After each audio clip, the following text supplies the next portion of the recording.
दोस्तों, आज जो है थोड़ा बात करेंगे जो इस समय फिल्म इंडस्ट्री में चल रहा है।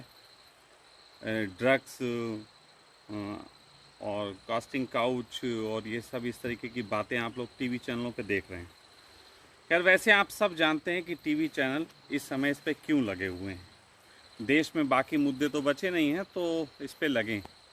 लेकिन अगर ये लगे हैं तो इनमें कितनी बातें सही, कितनी गलत, कितनी क्या, और ये भविष्य किस तरफ लेके जा रहे हैं उस पर थोड़ी सी बात करने के लिए मैं यहाँ आया हूँ।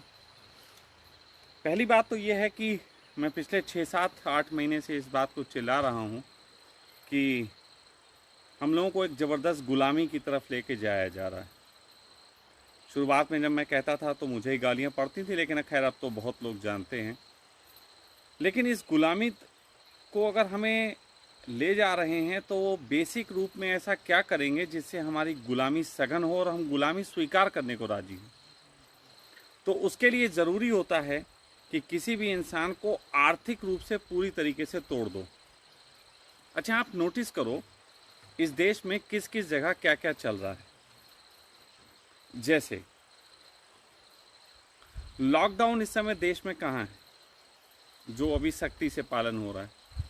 लॉकडाउन, या ऐसा कहो लॉकडाउन की शर्तें, जैसे सबसे ज़्यादा उत्तराखंड में लॉकडाउन का सख्ती से पालन हो रहा है। इसके पूरे बॉर्डर सील हैं। जो आने जाने वाले हैं उनकी कोरोना टेस्टिंग या 1 हफ्ते का रुकने का एग्रीमेंट या बहुत तरीके से परेशान किया जाता है। उत्तराखंड में मैं भी बैठा हूँ। उत्तराखंड का पूरा कार्य जो है वो चलता है पर्यटन से। पूरा व्यवसाय पर्यटन से चलता है, उस पर ही डिपेंड है। तो पर्यटन को पूरे तरीके से तोड़ दिया, पूरे तरीके से बर्बाद कर दिया। इससे आर्थिक तंगी आएगी और कोरोना के नाम पे पूरे। अब देखो, कमाल की बात है, कोरोना वायरस एक है और कोरोना वायरस WHO को कहता है कि मैं खतरनाक हूँ। WHO सारे देशों को कहता है उनके कान में जाके कि भाई ये खतरनाक है, इससे बचने के लिए उपाय करो। फिर प्रधानमंत्री जो हैं किसी भी देश के, जैसे हमारे देश के हर प्रदेश के जो मुख्यमंत्री हैं उनके कानों में अलग अलग मंत्र फूंकते हैं। जैसे यूपी के योगी जी के कान में जाता है कि शनिवार इतवार बंद कर देने से कोरोना रुक जाता है, ये उनके कान में मंत्र गया। यही मंत्र किसी और प्रदेश में जाता है, जैसे यहाँ मंगलवार को बंद होता है और साथ साथ लॉकडाउन पूरे तरीके से करो, ये मंत्र है। फिर जब दिल्ली में ये मंत्र फूंका जाता है तो मॉल बंद कर दो, बड़ी बड़ी बाजारें बंद कर दो, मेट्रो बंद कर दो, इस तरीके से मंत्र फूंका जाता है। मतलब एक बीमारी है, लड़ने के तमाम उपाय, या ऐसा कह लो किसी को कुछ पता नहीं है, बस लड़े जा रहे हैं। तो ऐसी स्थिति में उत्तराखंड तबाह हो गया पूरे तरीके से पर्यटन को रोकने से। दिल्ली किस बात पे डिपेंड है? दिल्ली डिपेंड है मॉल्स पे, और मॉल्स भी खुलने की परमिशन दी तो मॉल्स में फूड कोर्ट्स नहीं खुल रहे हैं। अब मॉल्स में जाने वाले कोई केवल शॉपिंग करने नहीं जाते हैं, थोड़ा एंटरटेनमेंट, थोड़ा बच्चों को लेके जाते हैं, कुछ खाते पीते हैं। वो बंद कर दिया तो मॉल में कोई भीड़ नहीं। उसके बाद मेट्रो भी बंद कर दी थी, दोबारा खोली है तो ऐसे खोली है कि मेट्रो अब अगर ऐसी चल रही है कि एक आदमी इधर बैठेगा फिर एक सीट छोड़ के उधर बैठेगा, तो मैं आपसे पूछना चाहता हूँ, कोई विद्वान मुझे इस देश का ये बता दे कि दिल्ली में जो करोड़ों लोग मेट्रो में सफ़र करते थे, जो एक के ऊपर एक लद के करते थे, जिसमें प्रेम नज़र आता था कि कोई आदमी खुद के खुजली करता था तो दूसरे के खुजली हो जाती थी, इतना प्रेम था। ऐसी स्थिति में अब जब इतनी दूरी पे बैठेंगे तो क्या ये दिल्ली की लाइफलाइन होगी? नहीं। लोग मेट्रो से जाने की बजाय फिर अपने वाहन खरीद रहे हैं। आपको मालूम है सबसे ज़्यादा व्यवसाय जो बड़ा है वो वाहन बिक्री का बड़ा है। वाहन बिक्री का व्यवसाय बढ़ गया। वाहन बिक्री का व्यवसाय बढ़ा है तो उससे कई चीज़ें होंगी, आप थोड़ा इसको समझने की कोशिश करो। वाहन व्यवसाय बढ़ने से किसको फ़ायदा है? वाहन व्यवसाय बढ़ने से तेल ज़्यादा बिकेगा। तेल ज़्यादा बिकेगा तो उसको खरीदने के लिए डॉलर चाहिए, इसलिए डॉलर बढ़ेगा। डॉलर को कोई डर नहीं, डॉलर तो सबके पापा जी हैं, वो अपना काम करते रहेंगे। इस तरीके से दिल्ली पूरा बर्बाद किया। दिल्ली में मॉल बंद हैं, मॉल में जो बड़े बड़े शोरूम बंद हैं उनमें काम करने वाले एम्प्लॉइज़ को निकाल दिया गया है, वो खाली पड़े हुए हैं। मेट्रो से जो लोग जाते थे मजदूरी उजदूरी के लिए वो अब नहीं जा सकते हैं। वाहन खरीदें तो उसके लिए पेट्रोल चाहिए, पेट्रोल अगर चाहिए और उन्होंने 4 व्हीलर खरीद लिया और सिटी से कहीं दूर जा रहे हैं तो उनको टोल देना है, तो टोल का काम बढ़ेगा। ये इस तरीके से एक बहुत लंबा एक मकड़ जाल है जिसको फैला के रख दिया गया है। अब आते हैं कि अपने अपने शहरों में तो सब जैसे बर्बाद हो रहे हैं सब जानते हैं। अब आते हैं बॉलीवुड पे। बॉलीवुड में अभी एक चीज़ चल रही है कि नशे के ऊपर बड़ी बात चल रही है। मैं जब नशे के ऊपर बोलूँगा तो निश्चित बहुत लोग कहेंगे खुद ही सुट्टा लगा के बैठा हुआ है। तो दोस्तों विश्वास मानो, मुझे सुट्टे की कोई ज़रूरत नहीं। मैं ऑलरेडी जीवन को इतनी मस्ती के साथ जी रहा हूँ कि वो मुझे नशा उतरता ही नहीं। हाँ, सुट्टे से मेरा विरोध भी नहीं है। जो लोग पीते हैं मुझे उनको मना करने में कोई वो नहीं है कि रस नहीं। हाँ, लेकिन किन अर्थों में नशे का विरोध होता है ज़रा उसकी बात कर लेते हैं। सबसे पहले जो नशे का विरोध होता है वो होता है धार्मिक तल पे। धार्मिक तल पे नशे का विरोध सिर्फ इसलिए है कि नशे से आत्मा का नाश होता है। इससे मैं सहमत हूँ। धार्मिक अर्थों में किसी को नशा जो है वो करने के लिए जो है मैं नहीं कहूँगा। लेकिन क्या जबरदस्ती तुम पे नियम ठोक के तुम्हें चलाया जाए, इससे आत्मा नहीं मरती? क्या इस तरीके की मूर्ता चारों तरफ देख के चुप रह जाने से तुम्हारी आत्मा नहीं मरती? क्या हिंदू मुस्लिम के नाम पे देश को बांटने की साजिश, और जब देश को ज़रूरत है कि किसानों के मुद्दे हैं, बेरोजगारी के मुद्दे हैं, इन मुद्दों पे बात करें, तब पूरे तरीके से ये चैनल इस तरीके के मुद्दों पे या बॉलीवुड पे आके अटक गए। जैसे बॉलीवुड की सफाई करना उनका परम कर्तव्य है। आप साजिश की बात देख लो, इतनी ज़बरदस्त साजिश कि जिस समय कोरोना के आंकड़े बताए जाते हैं, मुंबई में कितने बढ़ गए, दिल्ली में कितने बढ़ गए बताए जाते हैं, बाकी प्रदेशों के नहीं बताए जाते, क्योंकि बाकी प्रदेशों में बढ़ नहीं रहे। वहाँ तो बीजेपी सरकार है, भगवा से तो वो घबराते हैं। आप भगवा पहन लो, आपको कोरोना नहीं हो सकता। चाय के खोखे बंद करवा दिए जा रहे हैं, कोरोना की वजह से भीड़ लगा रहे हैं, उसका पालन नहीं कर रहे। लेकिन नेता लोग जो हैं अपनी रैलियां कर रहे हैं, भीड़ लगा रहे हैं, इनकी कोई रैलियां बंद नहीं कराई जाती।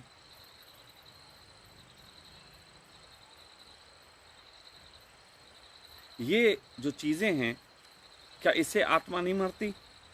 तो इन अर्थों में अगर मैं नशे का विरोधी हूं तो इस तरीके से हर उस बात का विरोधी हूं जिससे आत्मा मरती। दूसरे अर्थों में, सामाजिक अर्थों में आ जाएं। सामाजिक अर्थों में नशे का विरोध इसलिए होना चाहिए क्योंकि नशा करने के बाद आदमी जो है काम वाम में रस नहीं लेता, और इसमें जो है क्योंकि जब समाज की बात आती तो सरकार की बात आती है।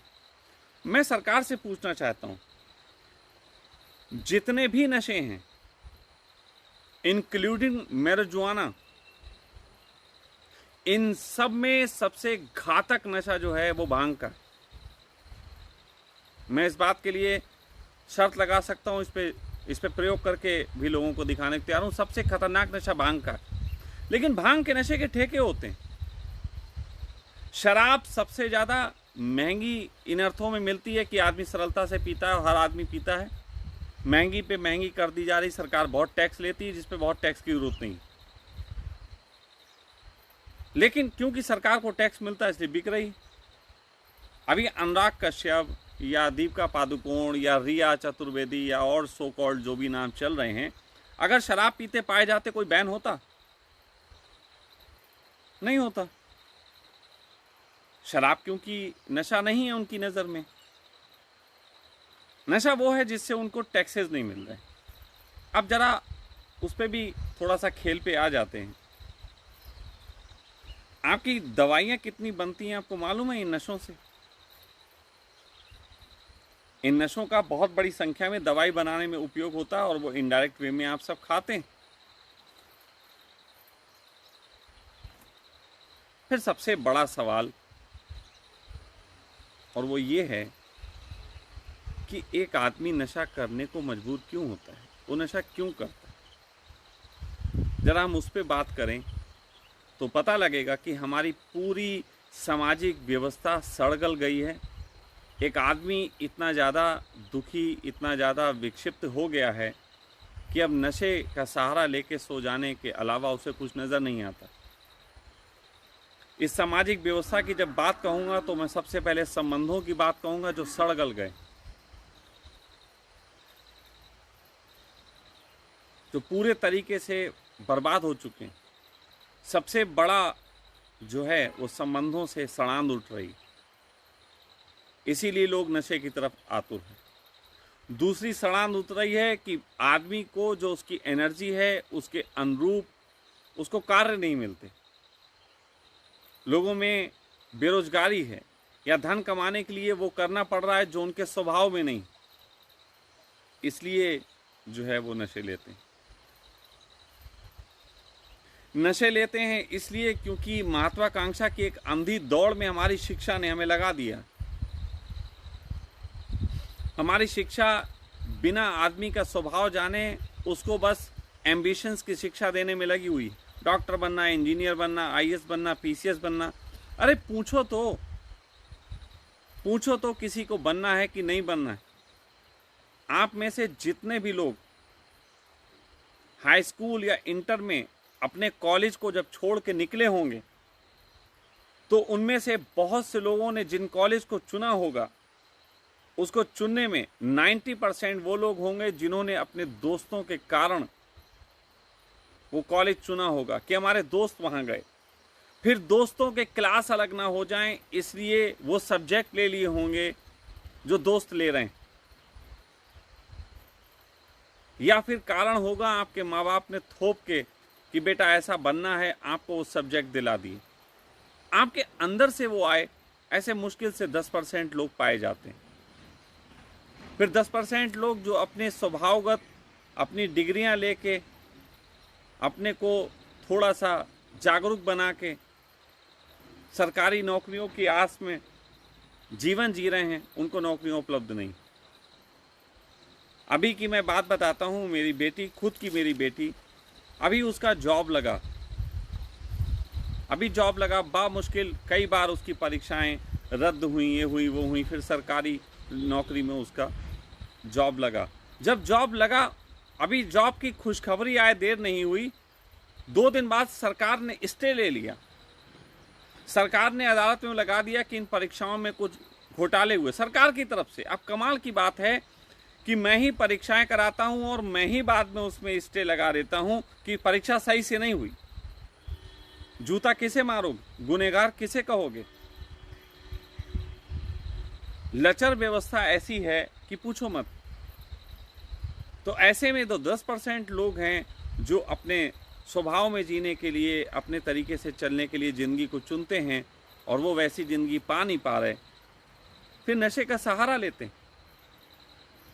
और जितने भी ज़्यादा एम्बिशंस के क्षेत्र हैं, जैसे हॉलीवुड है, बॉलीवुड है, ये जो अभिनय का क्षेत्र है, ये बहुत एम्बिशंस वाला क्षेत्र है। इस एम्बिशंस के क्षेत्र में बहुत ज़्यादा नशा है। और मैं बात कहूँ तो पत्रकारिता का क्षेत्र बहुत एम्बिशंस वाला है। पत्रकारिता के क्षेत्र में बहुत नशा है। शायद ही कोई ऐसा पत्रकार हो जो शाम को एक बोतल ना तलाशता। दिन भर जुगाड़ में ढूंढते हैं आज शाम को कहाँ बोतल मिल जाएगी। जितने भी ऐसे एम्बिशंस वाले क्षेत्र, बहुत ऊंचे बिजनेसमैन हैं, उनमें नशे चल रहे हैं। मार्केटिंग में जो लोग काम करते हैं, मार्केटिंग का क्षेत्र भी बहुत एम्बिशंस वाला होता है। मार्केटिंग के जॉब में जो लोग हैं वो ज़्यादातर उसमें नशा करने लगते हैं शाम को। तो नशे का कारण क्या है? नशे को हम गालियां दें इससे पहले ये भी तो जाने कि नशा लोग कर क्यों रहे हैं। मैंने अपने तरीके से अपनी जिंदगी चुनी, अपने तरीके से चला, और विश्वास मानिए मैं कभी नशे का आदी नहीं रहा, कभी भी नहीं। जिस तरीके से मैं कहता हूं कि धन को मैं अपने पैरों पर रखता हूं, उसी तरीके से नशे को भी अपने जूतों पर रखता हूं।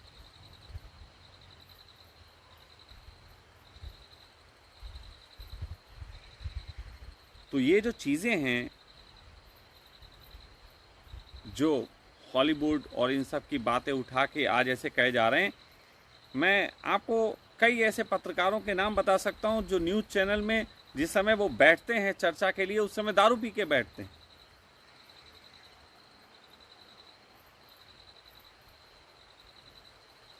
वो खुद दारू का गिलास उनके नीचे रखा होता, बीच बीच में पीते रहते हैं। वो शायद आपको दिखाया नहीं जाता है, लेकिन वो होता है।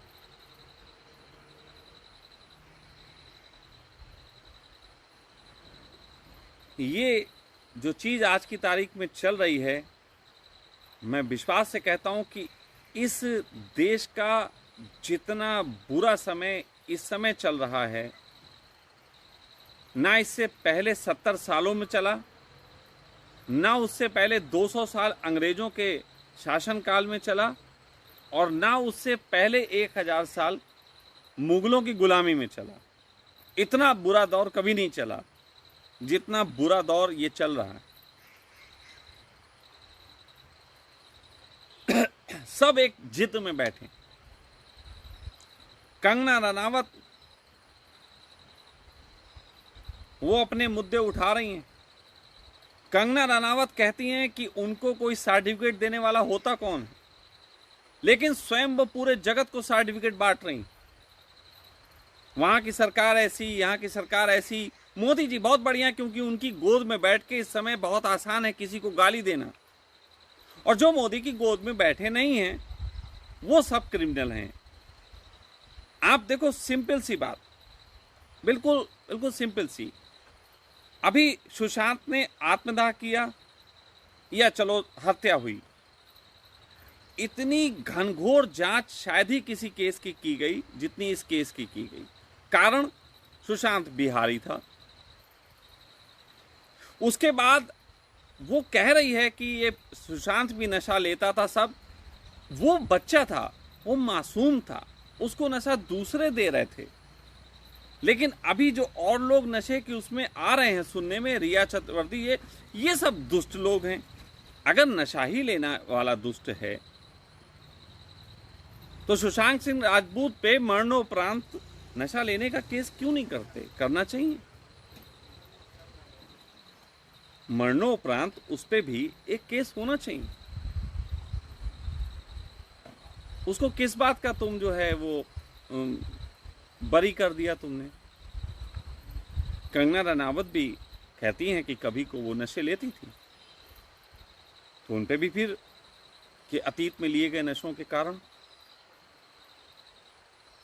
मैं तो कहता हूं कि इस जगत में हर इंसान को अपने तरीके से जीवन जीने का हक होना चाहिए। जब अदालतें ये भी कह सकती हैं कि एक व्यक्ति अपनी मर्जी से इच्छा मृत्यु को उपलब्ध हो सकता है, तो कम से कम अगर कोई व्यक्ति कहता है कि मैं इस तरीके का नशा लेता हूं, तो उसको उस तरीके की छूट मिलनी चाहिए। सरकार उसके लिए टैक्सेस लगा ले, जो कि टैक्सेस की आड़ में सब कुछ करती है। टैक्स, शराब पीना नुकसानदेह, टैक्स की आड़ में बिकता है। जुआ खेलना नुकसानदेह, टैक्स की आड़ में होता है। भांग खाना नुकसानदेह, टैक्स की आड़ में होता है। इवन की वैश्यावृत्ति गलत है, लेकिन टैक्सों की आड़ में होती है।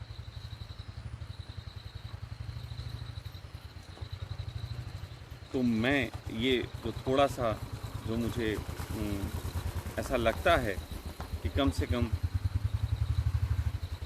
कुछ लोग उठें और इस मुद्दे पे खुल के बात कहें। मुझे मालूम है कि टीवी चैनलों पे बात नहीं हो सकती, अपने तरीके से बात कहें। अरे एक आदमी पी के अपने में आनंदित है, जैसा भी है, वो पड़ा हुआ है, वो नहीं कुछ कर रहा, तुम्हें क्या दिक्कत हो रही? तुम्हें क्या दिक्कत हो रही? तभी मैंने एक चीज कही कि हंगामा है क्यों बरपा? थोड़ी सी जो पी ली है, इतना हंगामा क्यों? मैं तो कहता हूं, आज की तारीख में कहता हूं, एक जमाना था जो राहुल गांधी के कैंडी क्रश खेलते हुए वीडियो आए थे, जिसमें कहा था देखो बच्चा कैंडी क्रश में लगा हुआ। मैं तो कहूँगा मोदी जी, इस देश से खेलने की बजाय कैंडी क्रश को तुम भी खेलना शुरू कर दो, थोड़ा देश का भला हो जाएगा। बहुत रेड पीट ली तुमने, बस करो, क्षमा कर दो। पता नहीं इस देश ने तुम्हारे साथ ऐसा क्या किया तो तुम इस देश को बर्बाद करने पे लगे हुए हो।